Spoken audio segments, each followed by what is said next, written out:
Guys, welcome back to a new video. We're going to be working on our JJ again today. I'm going to try to get some of the jamming done, the painting done on the inside of the Jambs on these doors, on the inside of the windshield frame, and even on the hood.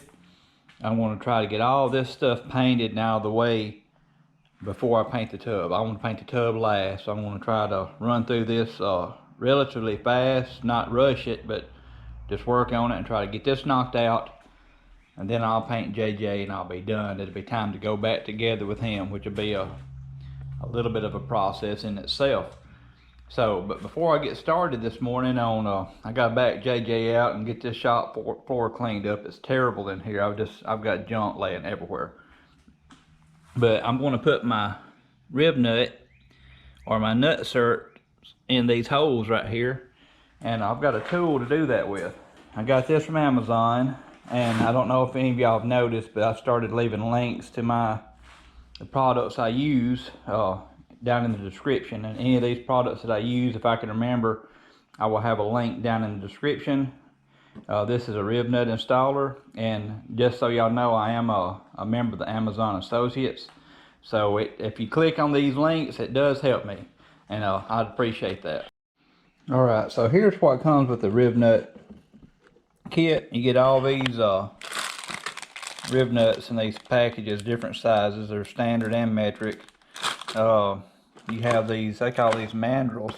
That each one, every time you change to a different size of these right here, you have to use a different mandrel to go along with that size. And this, you can tell I haven't used it.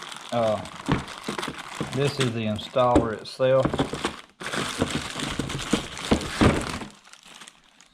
And I'm going to be putting as big as I can get up in this hole right here, just to have a decent size bolt in there and not have to worry about it spinning, hopefully. And maybe I can get that in there. And what I don't want to do is press it so hard that it damages my bodywork, because there is a thin layer of body filter right there. Right here is my thickest layer, and there's one right there, and then there's one right here. So I've got to put in, I guess, what, five on this side. So I want to get to doing that and seeing how it works. I want to put those in before the paint job. I don't want to do this on the paint. I want to do it before the paint. That way, if any damage does happen, I can fix it. So let me get this thing set up. I'm going to find out what size will fit in these holes, and then I'll go ahead and get them installed, and I'll show you all the installation process and how this little contraption works. All right, here is my rib nut installer. I have the rib nut screwed onto the mandrel. It just threads down onto it. I've never done this before, actually, and it should be straightforward, but what I have been reading on some of these, that if you put too much pressure on it, that mandrel will break. And some people say they're not putting too much pressure on it. I'm just going to try it and see. Try to get it just snug. I'm not going to try to over tighten it at all, but you'll just stick this up in the hole. Mine is a very tight fit. You try to keep this thing square as you can.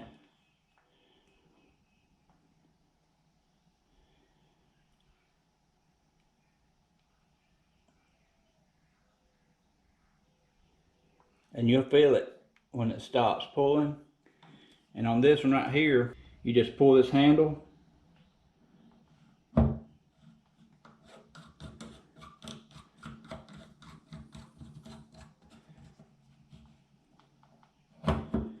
Well, I was thinking you did. All right, so I got that in there. It looks very nice. Got this tool out. It was a little bit aggravating and I was doing it wrong. So let's try another one, see if I can do it a little bit better.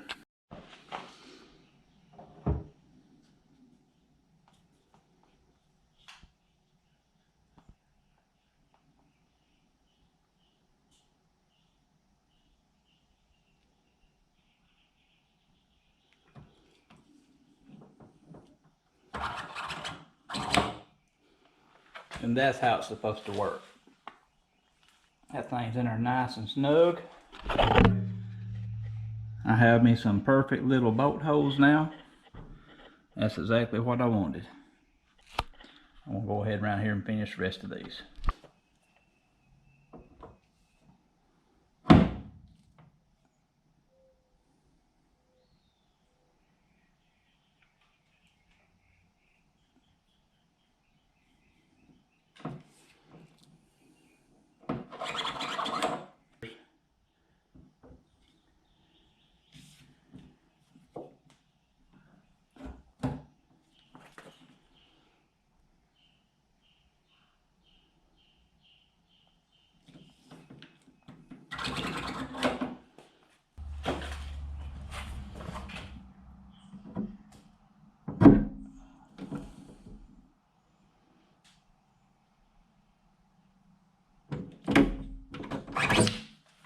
Okay guys, that's all these nut certs, rib nuts, whatever you want to call them, installed on the driver's side.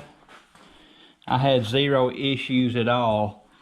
On these smaller mandrels, which means the smaller bolts, I didn't have any problems with it breaking, but what I did do is when I started feeling the pressure change, but like I was hitting the wall, I stopped because there's not a lot of threads there to hold a lot of pressure. So I think that's the mistake people are making when they're installing these. They're really showering down on it real hard, and it's popping off the end of the mandrel and leaving it broke off in the nut cert, and that's going to pose a whole nother problem. So anyway, I'm very pleased with that. Now I can put my flares back on and have that thing looking good. So I'm going to get the other side done, back this puppy out, and I'm going to be sweeping this floor, blowing it out, throwing all my garbage away. I got some more garbage bags, and try to get started. I got to clean that stuff up over there. It is so dusty. But anyway, let's get to it.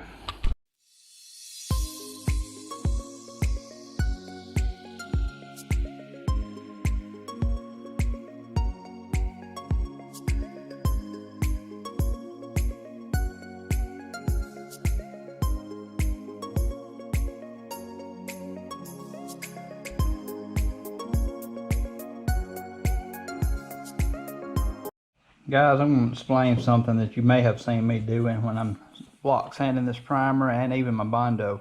You'll see me often going kind of sideways like this, or making circular motions like this right here. Never going in a straight line, which will make the body panel flat. But what it will do, I want to show you here, maybe I'll be able to get it out, but when you sand in a straight line, I don't know if that shows up on camera, but it makes lines like railroad tracks. And there's an empty spot in the middle, there's a sanded spot here on the side, and a sanded spot here on the side, and that will show up when you paint the vehicle if you don't get that out. So the only way to sand and get it flat and to not leave those lines is either going sideways motions like that or circular motions. The circular motion is probably the safest bet, and it does really good, but there's some little areas that it's kind of hard to do that with a big old block, and you might have to go down with your smaller block to do it. But anyway, I just thought I'd explain that if some of y'all have been wondering why I never go in a back and forth motion. That's why. It will leave lines in the primer and the body filter.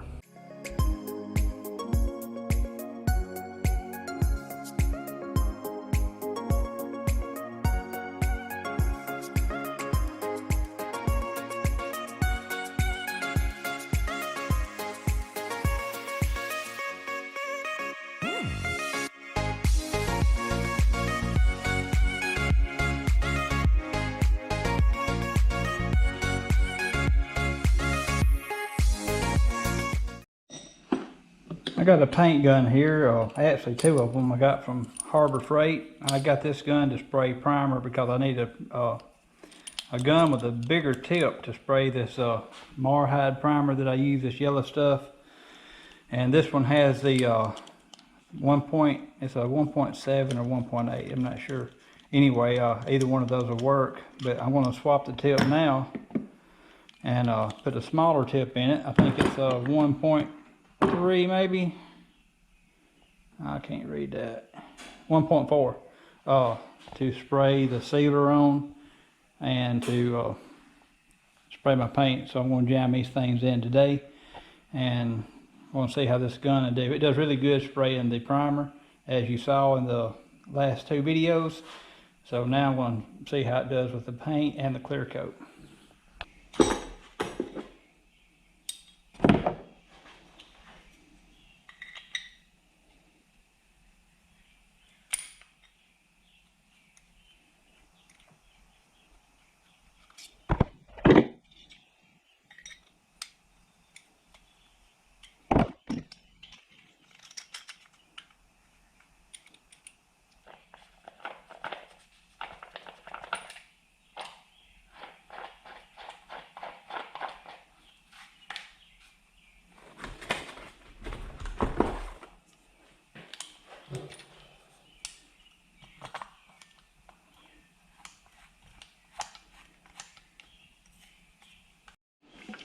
Alright, I've got something I'm going to do today that I've never done. I've used adhesion promoter plenty of times, but I've never sprayed it out of my paint gun. I've been watching some YouTube videos where they've been spraying it out of the paint gun. Looks like they get really good results. Normally I use a adhesion promoter called Bulldog. That right there, that's good stuff, but you won't get the good fine mist spray out of an aerosol can as you will with a spray gun. So I'm going to try it. At least that's what I hope. So get over here and pour me some up in the cup and get to spraying.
Well guys, I got everything jammed in, all the door jambs and the windshield frame inside and the inside of the hood painted. Looks really good. I'm pleased with it. Now all I gotta do is wait for this to dry, flip them over, and paint the top sides. So this is the first paint we've seen on JJ since I painted the roll bars, and I'm starting to get excited because this means we're coming down to the end. My little buckle holes that I fixed where the door straps go turned out really nice. I'm proud of those. Looks a lot better than it did before I worked on them. Got the inside of the hood done and shiny. So, well guys, that's gonna wrap up this video. I really appreciate y'all coming week after week. A lot of y'all have been on this road with me with JJ for a long time now. Well guys, I'm gonna get out of here. I'm tired. The next thing y'all see me do on the next video will be painting the top sides of these pieces right here. Probably the tailgate and both fenders. And that means we only like the tub. So it's time to start getting excited because JJ's fixing to get put back together. Y'all thanks for watching and come back next week.